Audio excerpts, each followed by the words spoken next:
Hello mga Lods, welcome back to my channel. So nandito na naman tayo para silipin naman natin ang estimated salary ni Kalingap Ido. So mga Lods, si Kalingap Ido ay isang Kalingap team member. So isa siyang charity vlogger. So support natin ang kanyang channel mga Lods. Pero siyempre huwag niyong kalimutan na isama sa pagsuporta ang kanyang love team, EDC Love Team. Pero siyempre mga Lods, isama niyo na rin sa pagsuporta ang aking channel.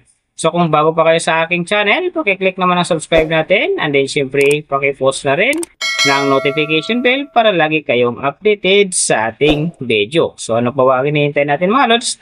Let's go!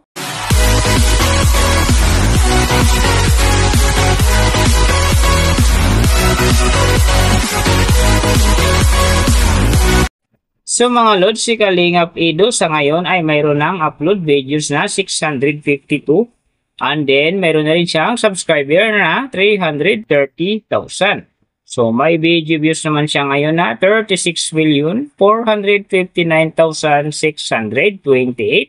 And then, yung kanyang country is PH.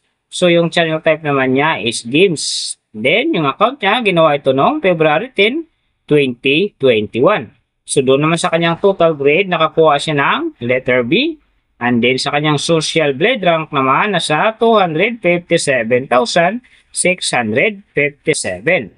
So, doon naman sa kanyang subscriber rank, nasa 1,999. And then, sa kanyang video views rank naman, nasa 411,161. So, doon naman sa kanyang country rank, nasa 748.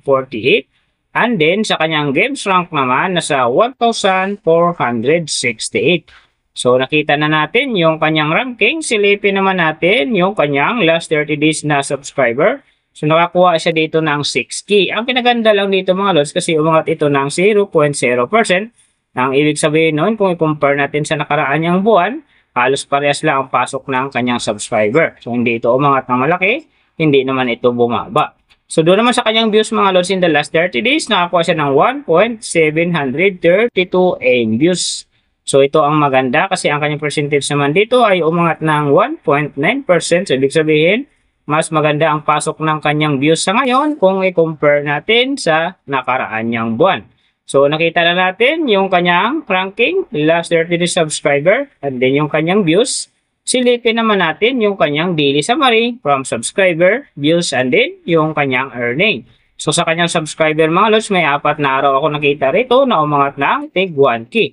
Simula noong September 9, nakakuha siya ng 1K. And then, nasundan ito ng September 12. Nakakuha naman ulit siya ng 1K.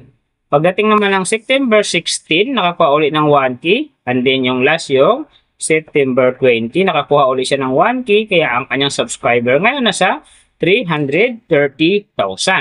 So, doon naman sa kanyang views mga Lods, yung magaganda rito, September 10, nakakuha siya ng 188,000. And then, pagdating naman dito ng September 17, nakakuha siya ng 87,000. So, yung last na medyo maganda pa sa kanya, yung September 20, nakakuha siya ng 92,000. So, yan ang magagandang views na nakuha niya mga Lods. Pero sinasabi ko, maganda nga ang kinalabasan dyan kasi nga ang kanyang percentage ay umangat ng 1.9%. So, doon naman sa kanyang earning mga Lods, tingnan natin dito yung September 10. So, sa kanyang low estimated, nakakuha siya ng $47. And then, sa kanyang high estimated naman, nakakuha siya ng $755. So, ang mga yan naman mga Lods, daily summary lang, mas maganda kung silipin natin yung naka-round off na from daily, weekly, and monthly para malaman na natin kung magkano na ngayon ang estimated salary ni Kalingap Ido dito sa YouTube. So, unahin natin yung kanyang daily average. So, sa daily subscriber, nakakuha siya ng 200. And then, sa kanyang views naman, nakakuha siya ng 57,731. So, doon naman sa kanyang daily, low estimated ng kanyang earning, nakakuha siya ng $14. So, times natin sa 55, mayroon siyang 770. And then, sa kanyang daily high estimated naman ng kanyang earning, nakakuha siya ng $231. So, times natin sa 55, mayroon siyang 12,705. So, yan mga Lods ang kanyang daily average. So, pupunta naman tayo sa kanyang weekly average.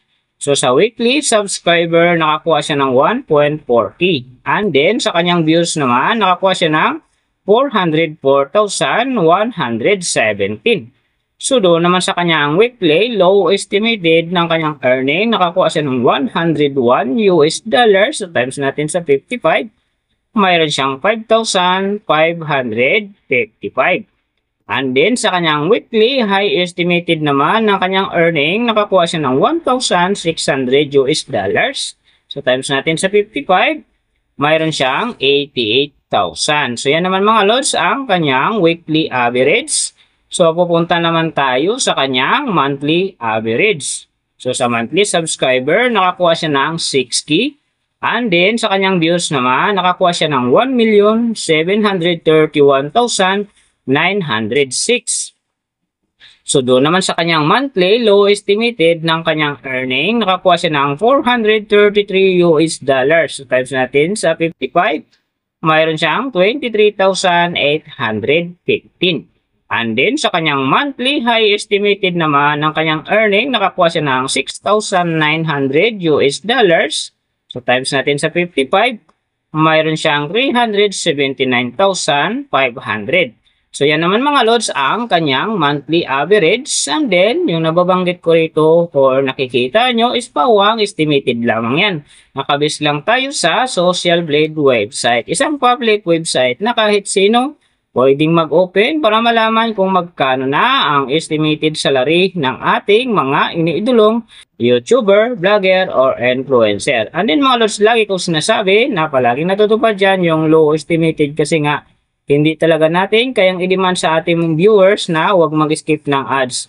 Pero pwede pa rin naman yan maging times 2, times 3, or maging times 4 pa yan kapag ang isang vlogger nakapag-viral ng kanyang video. Pero siyempre mga lods, kung supporter ka ni Kalingap Edo or ng Edsilab Team or ng Kalingap Team, huwag ka nang mag-skip ng ads dahil big help yan sa kanyang channel. At saka siyempre sa mga kababayan natin na kanya rin tinutulungan dahil siya nga ay isa ring charity vlogger. Pero siyempre huwag nyo rin kalimutan na huwag na rin skip ang aking ads dahil big help yan sa aking channel.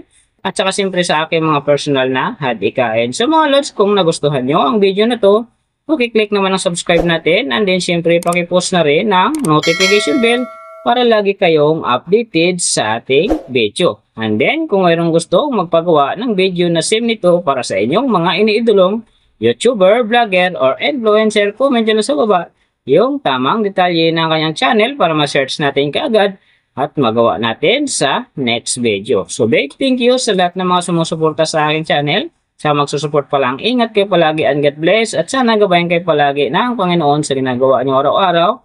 At siyempre magtagumpay din kayo sa inyong mga pangarap. So hanggang dito na lang. See you on my next video.